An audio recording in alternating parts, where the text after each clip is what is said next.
నా పేరు రైనీకాంత్. మా మదర్ పేరు వచ్చి సరస్వతి. ఈమె సర్కోమా పేషెంట్. సర్కోమా క్యాన్సర్ తోటి బాధపడుతుంది. లాస్ట్ 4-5 ఇయర్స్ నుంచి బాధపడుతుంది. అయితే ఇక్కడ తీసుకెళ్ళాము. సెకండ్ స్టేజ్లో ఉందని చెప్పిండ్రు. కీమోస్ కూడా తీసుకున్నాం. దాదాపు ఒక 12 కీమోస్ దాకా తీసుకున్నాం.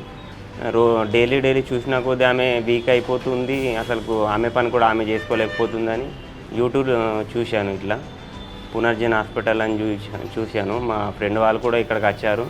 వాళ్ళకు కూడా కొద్దిగా బాగా జరిగిందని చెప్పగానే నేను కూడా ఇక్కడికి కన్సల్ట్ అయ్యాను.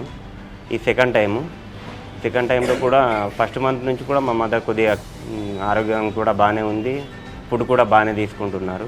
అందు గురించి నమ్మకం కలిగి పునర్జనకు మళ్ళీసారి కొనికి వచ్చాను. గడ్డ సైజు కూడా స్వెల్లింగ్ వచ్చేసి చాలా ఉంటుండే. ఆ ఇంప్రూవ్మెంట్ వచ్చేసి ఇప్పుడు తగ్గిపోయింది.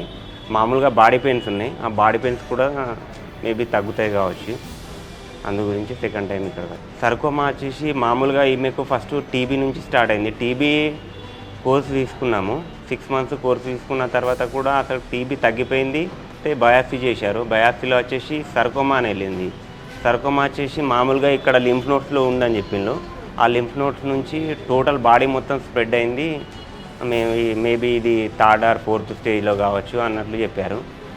ఇక 3rd or 4th స్టేజ్ అంటే మాకు ఇక్కడికి పునర్జనకి వచ్చాము. ఇప్పుడైతే బాగానే ఉంది. మా మామయ్యకు ఉండే, బట్ మా మామయ్యకు ఉంటే ఆయనకు కూడా లింఫ్ నోట్లోనే గడ్డలాగా వచ్చిండే. ఆ లింఫ్ నోట్లో గడ్డలాగా వచ్చింది. ఆయన తీసేపించుకున్నాడు, తగ్గిపోయింది. తర్వాత మా మదర్కి స్టార్ట్ అయింది. ఆమె ఏజ్ వచ్చేసి ఇప్పుడు 51 ఉంటుంది. ఈ ఏజ్లో ఆమెకు స్టార్ట్ అయింది. కొద్దిగా సఫర్ అవుట్లు ఇక్కడికి వచ్చాము. బాగానే ఉంది.